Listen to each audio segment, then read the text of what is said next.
Hello, everyone. Thank you for joining us for another recent interview. As I said, every week I'm going to bring a prominent figure in their own respective fields. This is my fourth interview with Ghazal Sharmand. Is that how you pronounce your name? Ghazal Sharmahd. Ghazal But Sharmat. Exactly. In The English, Iranian way you in have to English, say. you would say Jazal Sharmat. Ghazal Sharmat. And before I start, I just want to say I don't usually give this compliment to many people, but you're very beautiful. Thank you. Thank you. If you see beauty, you have to acknowledge it. So Thank you. if you haven't been following the story, unfortunately, I'm surprised because she looks in good shape, but unfortunately, her father passed away about 2 or 3 weeks ago now, and her father was Jamshid Sharmahd. Is that how you pronounce your surname, Sharmahd? Yeah. Sharmat. Sharmat, Sharmat. Jamshid Sharmat. And I made a video about it which went semi viral. And the story is that her father had a website in which he criticized the Islamic Republic, he exposed their secrets, he exposed their lies.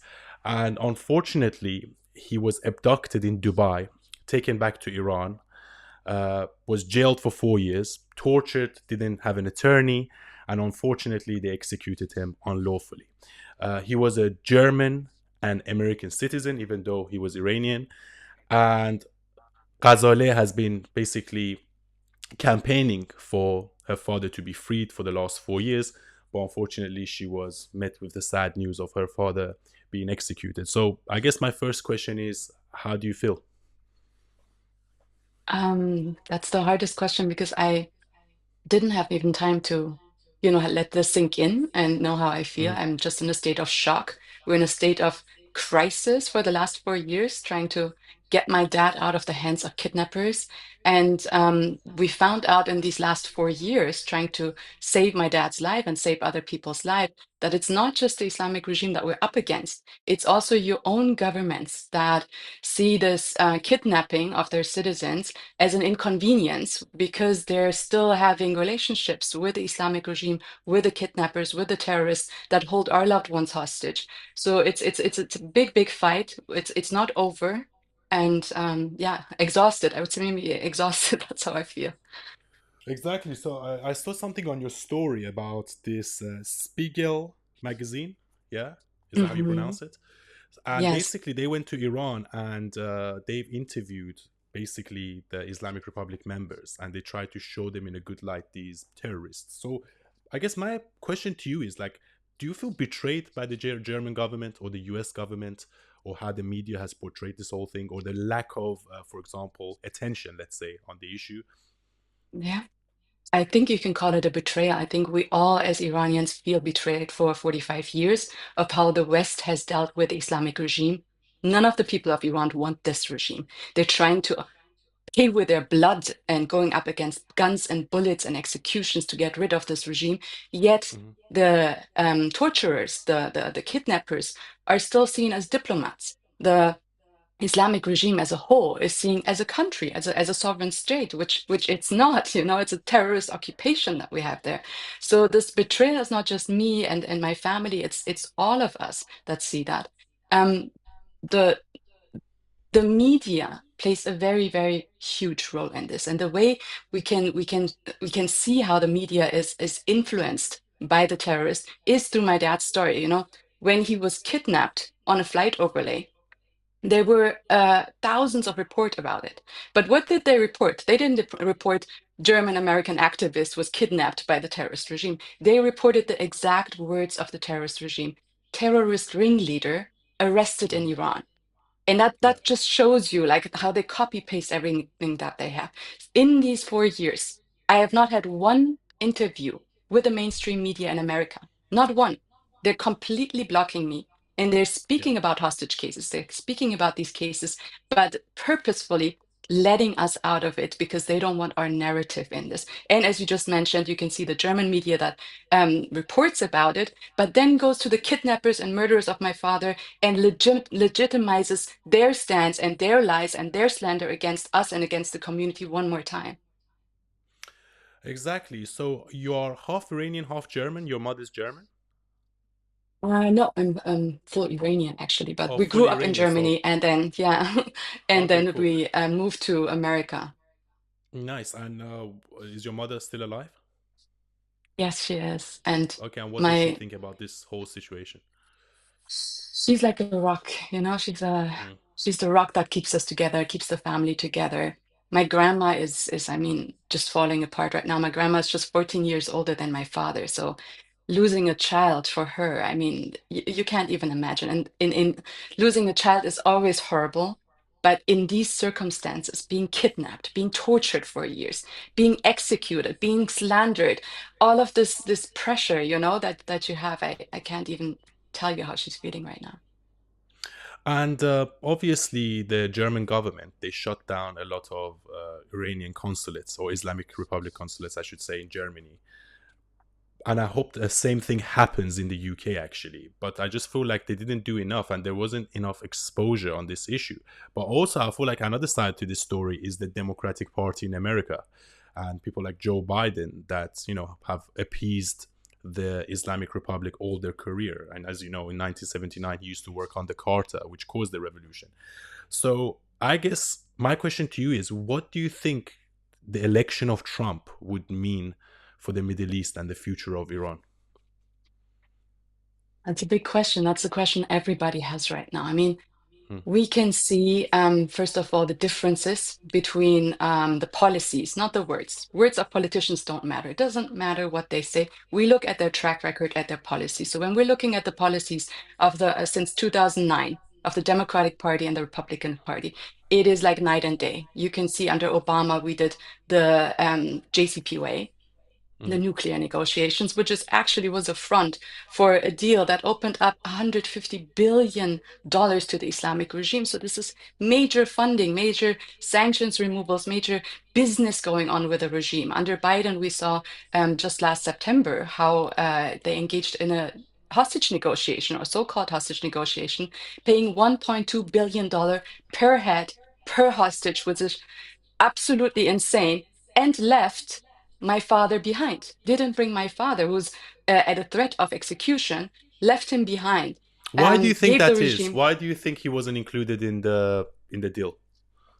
I mean, it is fairly obvious that my father is a political figure. So his whole case has been politicized. It is not, these hostage cases are not just about some people that need to be rescued. There is a business behind it. We call it hostage diplomacy, in which Hmm. the West is pretty much engaging in the kidnapping and the transactions with the regime to get hostages back for whatever they want, you know, be it like sanctions relief, be it billions of dollars, and so on. When the hostages come back, there is a lot of media attention on the hostages. So bringing a person back who is one of us, who's one of the opponents of the regime, it would be a win for our side, for the freedom side, not for the Islamic regime, but also the media that was ignoring our stories, that was ignoring my father, now would have to interview my father.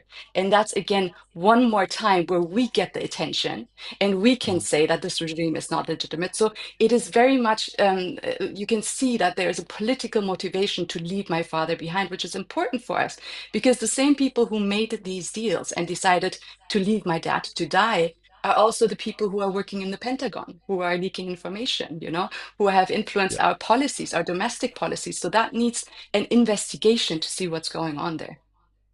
Yeah. So for our audience, if you want to get like a perspective on Jamshid Sharmahd, is he was like a Julian Assange figure. He basically exposed IRGC secrets, and obviously, we know how Julian Assange and people of that ilk are treated.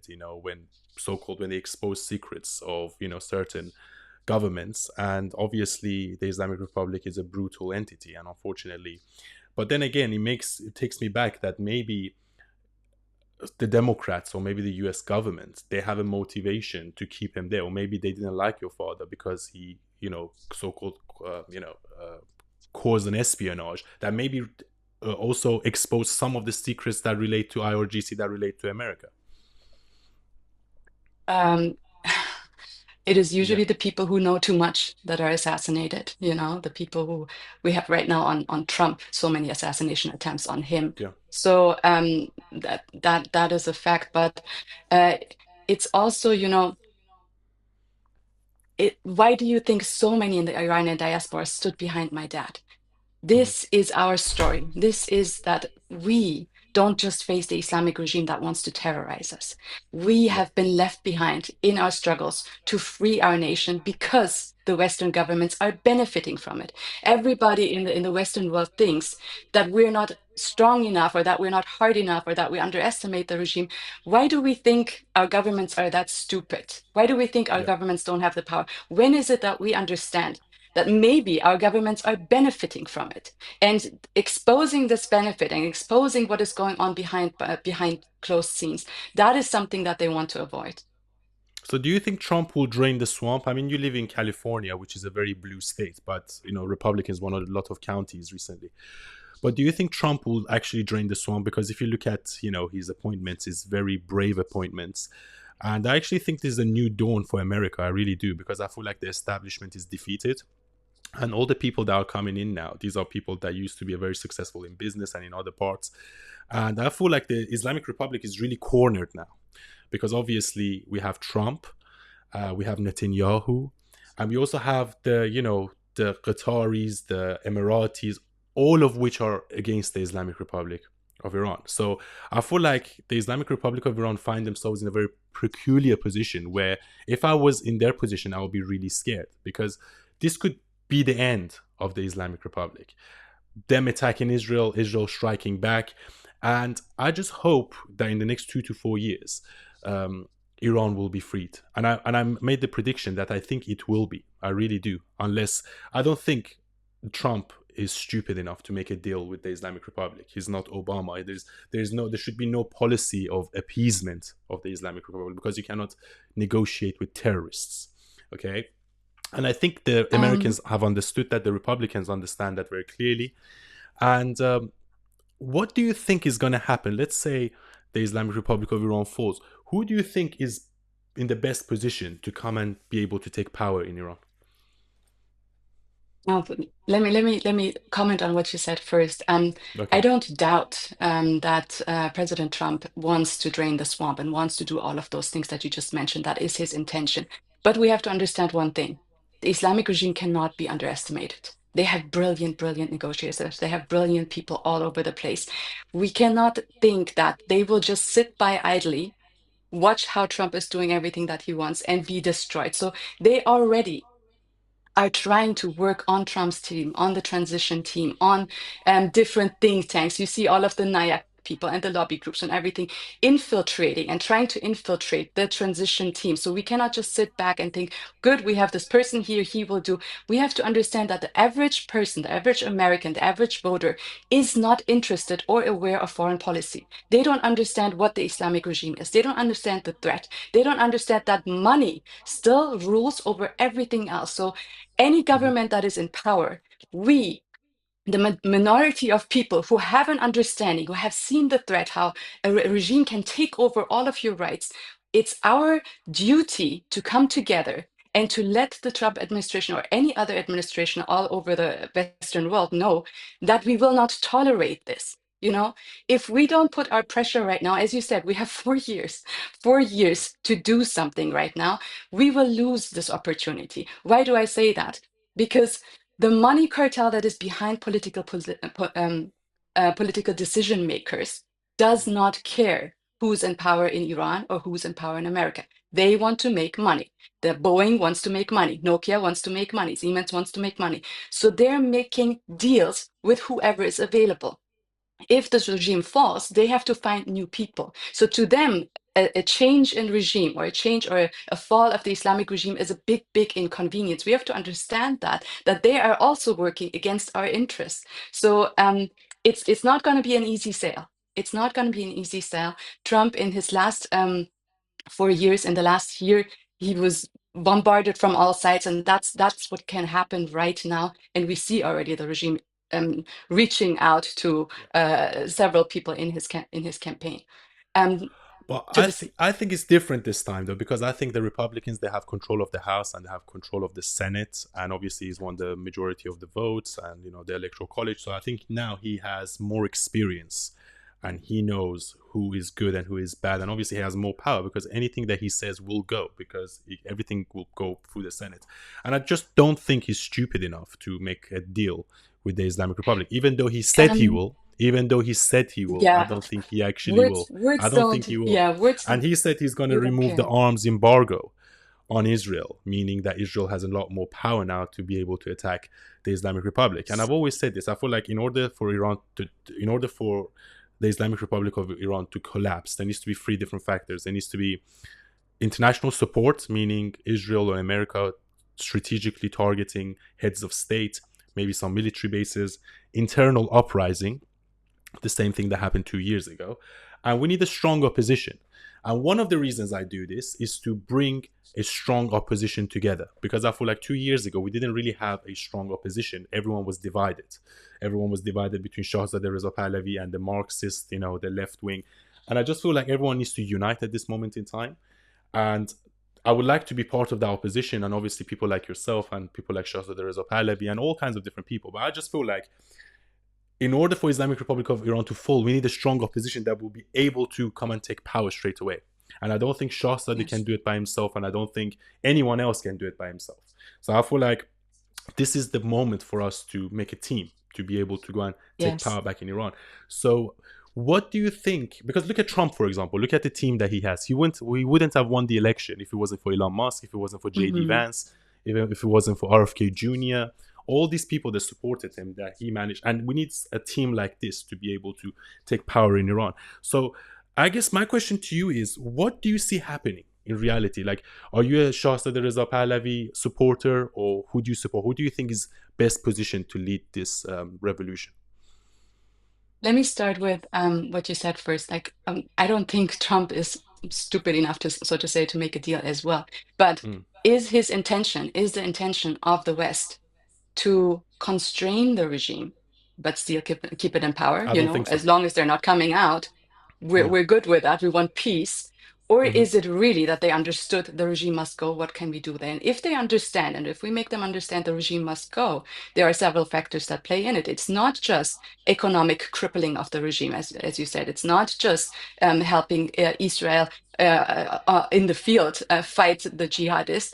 It is also the support of the Iranian people inside the country that will lead the revolution, and outside to bring the diaspora together. Why are these countries not bringing together a coalition? Why don't we have an event where the coalition is brought together and helped together, help establish a government in exile? That is what we need. I mean, it is Hmm. clear to us that Shahzadeh is the only person that is in a political sense, the only one that has the political power, right? You always go back to the last leadership that was in that country when you want to reestablish something.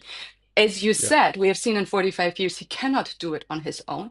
Yeah, otherwise we would have done it, right? If we could have done it with one Yeah. Yeah. person, we would have done it. So we need that coalition. But in this coalition, what we are lacking is political structures. We don't have Yes. political parties. We don't have ministries. We don't have a government in exile that has the solutions that when the Exactly. regime falls tomorrow, who's going to Yeah. go in? That's Which exactly which my which is the point. And minister? Yeah. that's exactly my point. And that's one of the criticisms I have towards Shahzadeh Reza Pahlavi. Look, I support him. I agree with 99% of what he says. However, I feel like he's had 46 years now to make a cabinet, and he hasn't. He needs to get a team of 40, 50, 60 people together. And there's a lot of rich, educated Iranians that would love to help. And he should make a cabinet and say, okay, he's the head of military, he's the head of finance, he's the head of this, he's the head of that. And then a team needs to be there, because at this moment in time, we don't really know what's going to happen.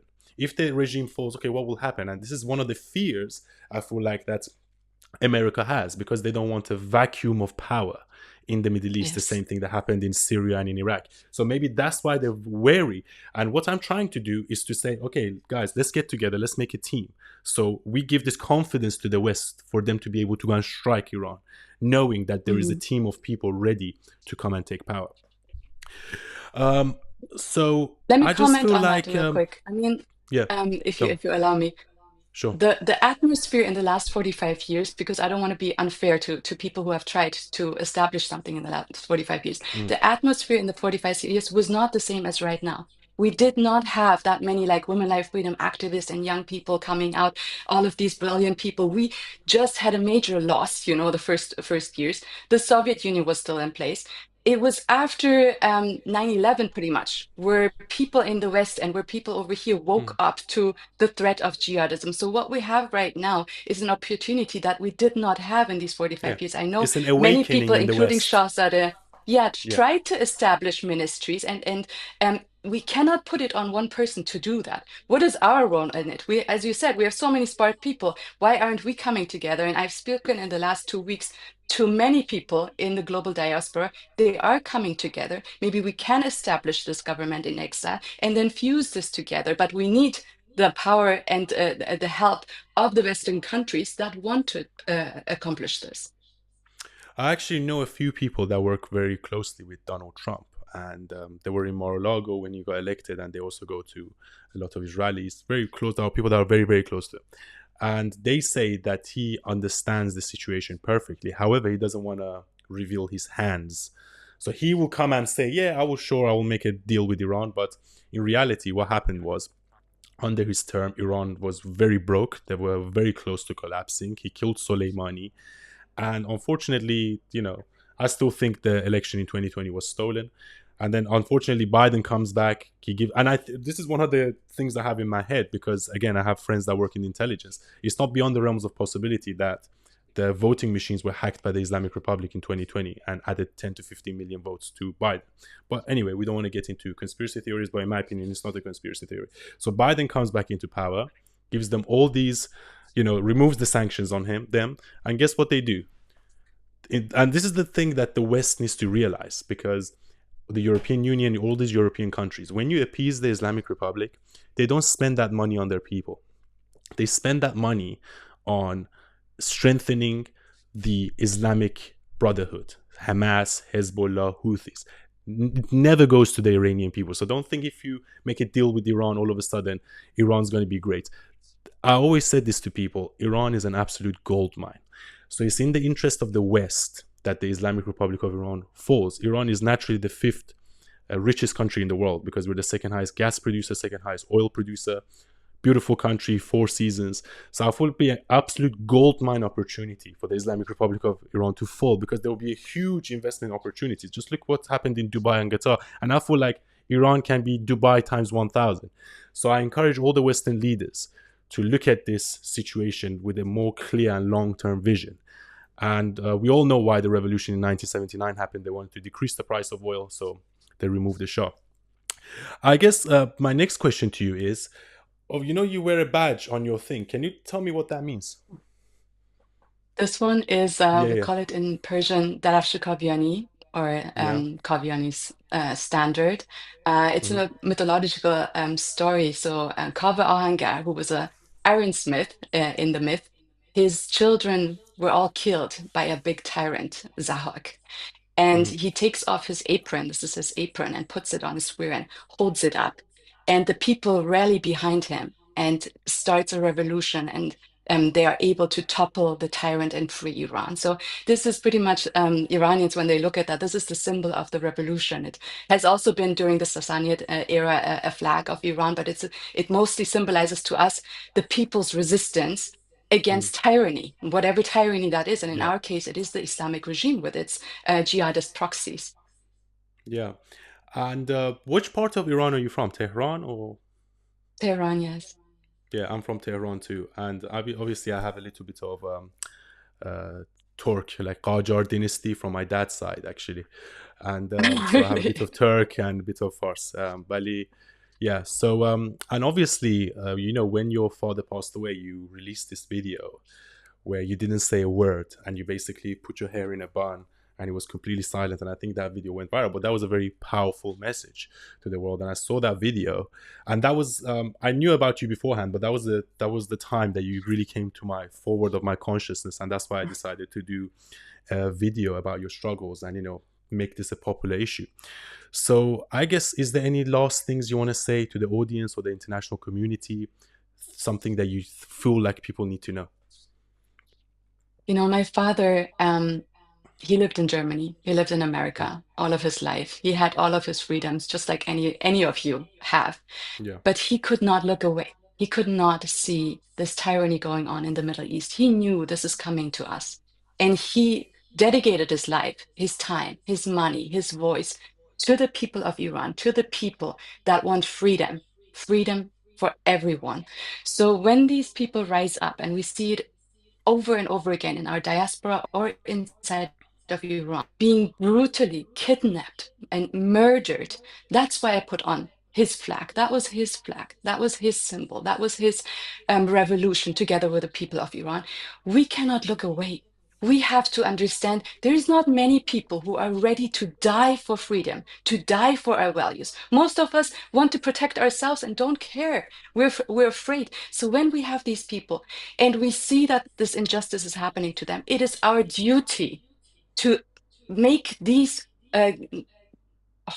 horrifying regimes and their lobbies and their Western partners accountable for these crimes. Because if we don't mm, speak up, one day there will be no more Jamshid Sharmads, there will be no more Kaveh Ahangars, there will be no more Iranian people rising up and saving us from tyranny. There will be complete silence and there will be dictatorship. And it sounds like it's very far away, but when we look at the Middle East, when we look at all of these countries that used to be free, Lebanon, Syria, Iraq, all mm. of them used to be free and blooming countries. They're now occupied by terrorists and Islamists, the same jihadists that are in Iran. This will come to us as well. It already came to Europe. In the heart of Yeah. Europe, Russia is waging a war. So it's not something far away. We need all of you on our side to stand up for freedom. Exactly. And I always tell people, don't think it can't happen to you, because it can. And what happened in 1979 was the unholy marriage of Islamism and Marxism. And that's what we have with the whole woke mind virus and these virtue signaling pro Palestinian mobsters. And it's the unholy marriage, because the same thing happened. And I think Shahzad Reza called it the revolution of red and black. You know, they joined together, and once the Islamists get into power, they kill all the Marxists. And I don't think we're actually that far in Europe. People Yeah. may laugh at me, but because we've seen this, Iran was a very progressing, very rich, very forward-thinking, liberal. But then, a bunch of Islamists and a bunch of virtue signaling communists and liberals, they come and mess up the whole country. And now we've had 46 years of oppression, and unfortunately, Iranians have been paying the biggest price for it. Ghazaleh, Sharmahd, thank you very much for your time, and Thank you, Eunice. thank you. So, see you guys till next time.